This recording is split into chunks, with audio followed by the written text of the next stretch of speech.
Hello everyone, welcome to my YouTube channel let's talk biology. और आज हम पढ़ेंगे टाइप्स ऑफ एलाइजा।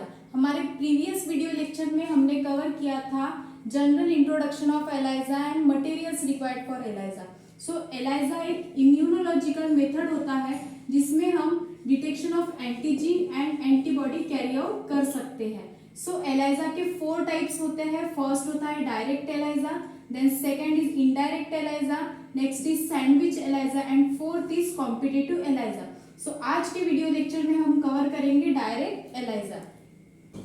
So आज हम पढ़ेंगे डायरेक्ट ELISA के बारे में। इस मेथड को डायरेक्ट ELISA बोला गया है क्योंकि ये मेथड में एंटीजीन एंड एंजाइम लिंक्ड एंटीबॉडी जो होते हैं वो डायरेक्ट इंटरेक्शन में होते हैं, इसीलिए इस मेथड को नाम दिया गया है डायरेक्ट ELISA.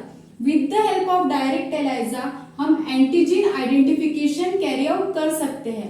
मींस पेशेंट की बॉडी में कौन सा बैक्टीरिया प्रेजेंट है, कौन सा वायरस प्रेजेंट है या फिर स्ट्रेन ऑफ बैक्टीरिया प्रेजेंट है, ये हम डायरेक्ट ELISA की मेथड से कैरी आउट कर सकते हैं। सो ये मेथड परफॉर्म करने के लिए हमें चाहिए होगी माइक्रोटाइटर प्लेट। माइक्रोटाइटर प्लेट जो होती है वो वेल्स से बनी होती है जिसमें हम ऐड करेंगे हमारा ब्लड सैंपल। सो एंटीजीन ब्लड सैंपल में प्रेजेंट होता है एंटीजीन। सो ब्लड सैंपल कलेक्ट करेंगे हम पेशेंट की बॉडी से जिसमें से हम सीरम सेपरेट करेंगे और सीरम में प्रेजेंट होते हैं एंटीजीन। एंटीजीन इस माइक्रोटाइटर प्लेट में आकर अटैच हो जाएंगे।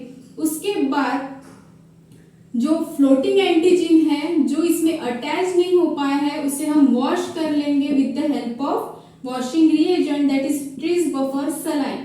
सो जो ब्लड सैंपल हम कलेक्ट करते हैं जहां से हम एंटीजीन आइसोलेट करते हैं, सो टेस्ट परफॉर्म करने तक वो एंटीजीन्स को हमें स्टोर या फिर मेंटेन करके रखना होता है। सो वो एंटीजीन सॉल्यूशन को मेंटेन किया जाता है बफर प्रोटीन सैंपल में जो होता है पीबीएस बफर। पीबीएस बफर का pH and ionic concentration similar होता है ब्लड सैंपल से। सो अगर हमें उसे मेंटेन नहीं किया सो उसमें स्ट्रक्चरल चेंजेस कैरी आउट हो जाते हैं। अगर स्ट्रक्चरल चेंजेस उसमें हो गए तो हमें रिजल्ट प्रॉपरली नहीं मिल पाता है। सो एंटीजन तो अटैच हो चुका है और हमने एक्स्ट्रा एंटीजन भी वॉश कर लिया। अब हम ऐड करेंगे एंटीबॉडीज। एंटीबॉडीज जो होती है वो स्पेशली डिजाइन एंटीबॉडीज होती है स्पेसिफिक टू एंटीजन। और एंटीजन जो होती है एंटीबॉडी जो होती है वो एंजाइम लिंक्ड होती है। एंजाइम लिंक्ड मींस एंटीबॉडी को एंजाइम अटैच्ड होती है। देन उसके बाद हमें करना होता है वॉशिंग। मींस जो एंटीबॉडी अटैच नहीं हो पाई है उसे हमें रिमूव कर लेना होता है। एंड यहाँ पे हम ऐड करते हैं ब्लॉकिंग एजेंट। अब ब्लॉकिंग एजेंट का क्या काम होता है? सो ये जो माइक्रोटाइटर प्लेट होती है वो स्पेशल मटेरियल से बनी होती है जिसपे antigen and antibody easily attach हो जाता है। सो अगर ये एंटीबॉडी यहाँ आकर अटैच हो गया तो हमारा रिजल्ट हमें प्रॉपरली नहीं मिल पाएगा। इसीलिए जो रिमेनिंग एरिया होता है उसे हमें ब्लॉक करना होता है और हम ब्लॉकिंग एजेंट यूज करते हैं, वो होता है बीएसए।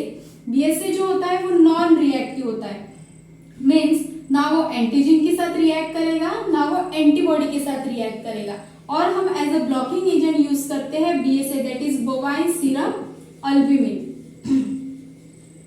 देन हमने एक्स्ट्रा एंटीबॉडीज को भी वॉश करके रिमूव कर लिया है। उसके बाद हम ऐड करते हैं सबस्ट्रेट। सबस्ट्रेट जो होता है वो होता है स्पेसिफिक सबस्ट्रेट। मींस अगर हम एचआरपी एंजाइम यूज कर रहे हैं तो उसका स्पेसिफिक हम सबस्ट्रेट यूज करेंगे ओपीडी। सो हमने स्पेसिफिक सबस्ट्रेट भी ऐड कर लिया है। Then enzyme and substrate react करते हैं और वो फॉर्म करते हैं क्रोमोजिन कलर्ड प्रोडक्ट। सो ये होता है डायरेक्ट ELISA। Thank you.